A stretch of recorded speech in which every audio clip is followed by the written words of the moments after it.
Pemerintah resmi menjalankan kebijakan opsen pajak atau pungutan tambahan pajak kendaraan bermotor mulai 5 Januari 2025. Kebijakan ini membawa perubahan signifikan pada struktur komponen pajak kendaraan yang tertera di Surat Tanda Nomor Kendaraan atau STNK. Salah satu perubahan penting adalah penambahan kolom baru untuk opsen pajak kendaraan bermotor atau PKB dan opsen bea balik nama kendaraan bermotor atau BPNKB. Ditinjau dari tarifnya, tarif opsen PKB dan opsen BBNKB adalah sebesar 66%. Namun aturan opsen ini tidak menambah beban wajib pajak. Walaupun objek pajak bertambah, jumlah pajak yang dibayarkan oleh masyarakat relatif tidak berubah. Opsen itu tidak jauh berbeda dengan pungutan PKB sebelumnya. Walaupun ada perbedaan kenaikan, tidak besar karena tarif PKB sebelumnya 1,75% dan tarif opsen yang diberlakukan 1,8% dipotong 10% dari PKB yang akan dibayarkan. Penerapan opsen pajak kendaraan ini ditanggapi beragam. Sejumlah warga mengaku keberatan jika penerapan opsen akan tambah membebani. Sebagian lagi setuju opsen pajak jika tidak membebani warga dan dapat meningkatkan pendapatan daerah lewat pajak. Punya motor untuk beraktivitas, untuk jualan, untuk bekerja kan itu aja sih. Kalau ditambah lagi belum pajak yang lain, ini udah dipajak sembako mahal. Apa yang buat sejahtera masyarakat gitu aja.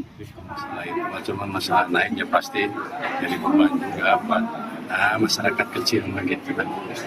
Penambahan biaya kan sulit nih kan, nggak cuma beban aja gitu. Beban aja ya. Dengan kenaikan pajak. Ya. Opsen pajak merupakan pungutan tambahan dari pajak yang dilakukan oleh pemerintah kota kabupaten untuk menambah pendapatan asli daerah. Implementasi opsen dipraktekkan sebagai mekanisme bagi hasil oleh pemerintah provinsi kepada pemerintah kabupaten atau kota. Meskipun ada opsen pajak, beberapa provinsi memastikan tarif PKB dan BPNKB tidak mengalami kenaikan. Abdul Rohim, Kompas TV Bandung, Jawa Barat.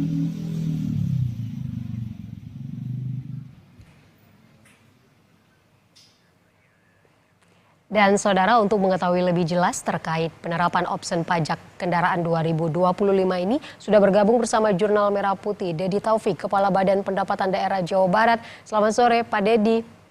Sore. Pak Dedi, apa yang menjadi dasar penerapan opsen pajak ini? Ya, yang menjadi perubahan ini kan sebetulnya hanya perubahan mekanisme aja ya di dalam pola perhitungannya. Nah, yang dulu penggunaan Undang-Undang 28 ini menggunakan pola bagi hasil, yaitu dana bagi hasil untuk kabupaten kota. Nah, sekarang option ini ada tambahan pajak yang memang langsung ke kabupaten kota. Nah, proporsinya yang dulu itu proporsi 70-30, sekarang 60-40, jadi 40% untuk kabupaten kota. Nah, kemudian juga dari pola perbedaan ini, ya, penyesuaian ini, kita sudah melakukan langkah-langkah, terutama tadi option PKB dan BBNKB, yang memang kuncinya bagaimana dalam rangka meningkatkan kapasitas fiskal daerah ya, supaya meningkat. Kemudian juga berikutnya, yang kedua, jangan sampai bisa membebankan kepada masyarakat. Nah, itu yang kita lakukan hampir seluruh badan pendapatan di seluruh Indonesia seperti itu. Nah, kemudian juga untuk Jawa Barat sendiri kita sudah melakukan langkah-langkah ya, terutama supaya tidak membebankan masyarakat. Kita sudah mengeluarkan keputusan gubernur, yaitu pemberian pengurangan atas pajak terutang pajak ya untuk kendaraan bermotor, option pajak kendaraan bermotor, kemudian juga pajak terutang bea balik nama kendaraan bermotor dan option bea balik nama kendaraan bermotor. Nah, untuk biaya balik nama ini 0 untuk tahun 2025.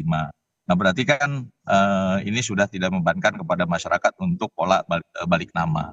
Kemudian juga untuk BBNKB juga sama, kita sudah berikan relaksasi.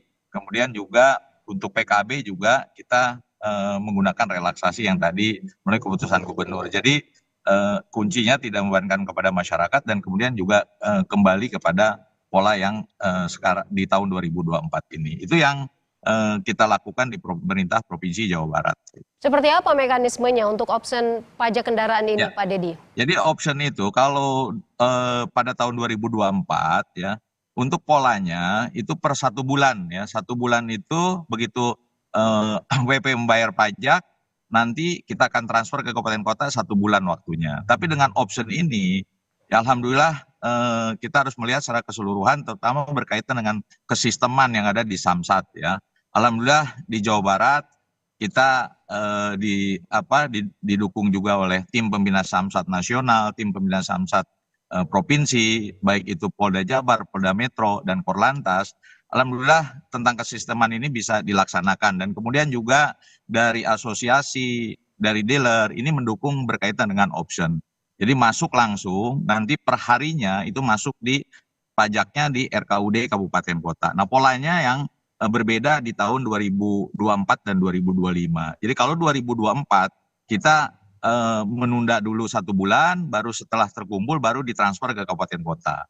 Tapi kalau yang sekarang dengan option PKB, BBNKB sesuai Undang-Undang 1 HKPD tahun 2022 dan PP 35 dan Perda 9 yang ada di Jawa Barat, kita melakukan dengan sistem seperti itu. Jadi per hari ini ya kita sudah memperlakukan di tanggal 5 Januari, alhamdulillah kita melaksanakan dengan baik untuk pembagian tadi kaitan dengan pajak daerahnya. Gitu. Berarti sebenarnya pajak kendaraan ini naik atau tidak jika dihitung secara keseluruhan, Pak Dedi? Iya, kalau dari sisi tarif kita ada penyesuaian, tapi kita juga sudah melakukan relaksasi. Ya, relaksasi ini terhadap pokok pajak terhutangnya. Nah, ini justru kembali kepada pemberlakuan di tahun 2024. Nah, ini sama gitu ya untuk pola pembayaran pajaknya atau WP membayar pajak kendaraan bermotor, baik itu PKB maupun BBNKB sama dengan tahun sebelumnya.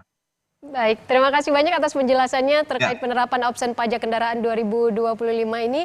Pak Dedi Taufik, Kepala Badan Pendapatan Daerah Jawa Barat. Sekali lagi, terima kasih sudah bergabung bersama kami di Jurnal Merah Putih. Selamat sore, Pak Dedi. Sore.